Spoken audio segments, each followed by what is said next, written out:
Shalom saudara sekalian, pada kesempatan kali ini kita membahas doktrin penting untuk kaum Pentakosta yaitu bahasa roh. Bahasa roh anugerah besar bagi semua murid Tuhan. Di luar sana ada banyak pertanyaan dan perbincangan mengenai bahasa roh. Dan pada kesempatan kali ini kita membahas 3 pertanyaan yang sering ditanyakan oleh jemaat. Yang pertama, apakah bahasa roh bisa dipelajari? Nah saudara, jawabannya adalah tidak. Bahasa roh tidak bisa dipelajari. Secara konsisten dalam Alkitab kita melihat orang itu harus dipenuhi oleh karunia Roh Kudus. Lalu secara otomatis mereka akan berkata-kata dalam bahasa roh. Dalam Kisah Rasul pasal 2 ayat yang keempat. Maka penuhlah mereka dengan Roh Kudus. Lalu mereka mulai berkata-kata seperti yang diberikan oleh roh itu kepada mereka. Nah saudara lihat, mereka harus dipenuhi oleh karunia Roh Kudus baru mereka berkata-kata dalam bahasa roh. Contoh kedua, dalam Kisah Rasul 10 ayat 44-46. Ketika Petrus berkhotbah di keluarga Kornelius, maka turunlah Roh Kudus dari atas lalu memenuhi keluarga Kornelius. Dan mereka berkata-kata dalam bahasa roh. Jadi saudara, kita jelas bahwa bahasa roh itu secara otomatis diberikan langsung oleh Roh Kudus, bukan oleh manusia. Karena itu kita percaya tanda awal orang dibaptis Roh Kudus adalah dia berkata-kata dengan bahasa roh.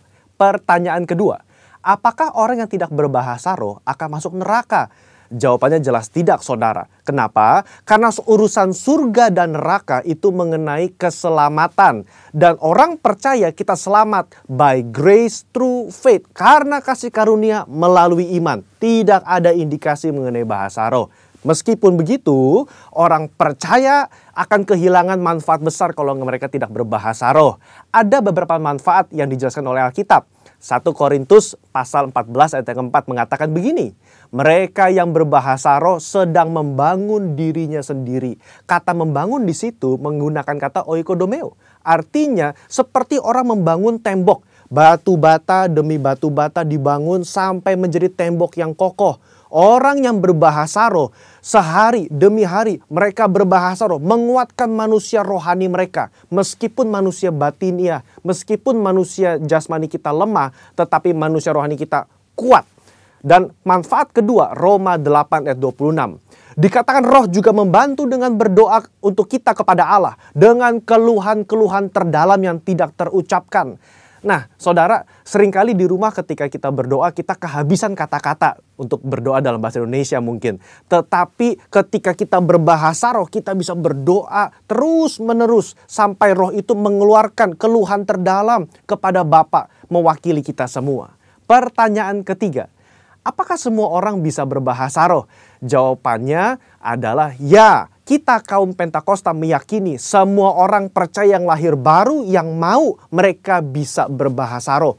Fondasi firman-Nya ada dalam 1 Korintus 14 ayat yang kelima. Paulus mengatakan, aku suka supaya kamu semua berkata-kata dengan bahasa roh. Bapak Ibu, ada kata-kata semua di situ yang artinya semua orang yang mau pasti bisa berbahasa roh. Itu pun keinginan Paulus selaras dengan janji Tuhan di Yoel 2 ayat 28-32. Pada hari terakhir aku akan mencurahkan rohku ke atas semua manusia. Dan janji Tuhan dalam Markus 16 ayat yang ke-17. Tanda-tanda ini akan menyertai semua orang yang percaya. Yaitu mereka akan berkata-kata dengan bahasa yang baru. Sekian, saudara dikasih Tuhan, Tuhan Yesus memberkati.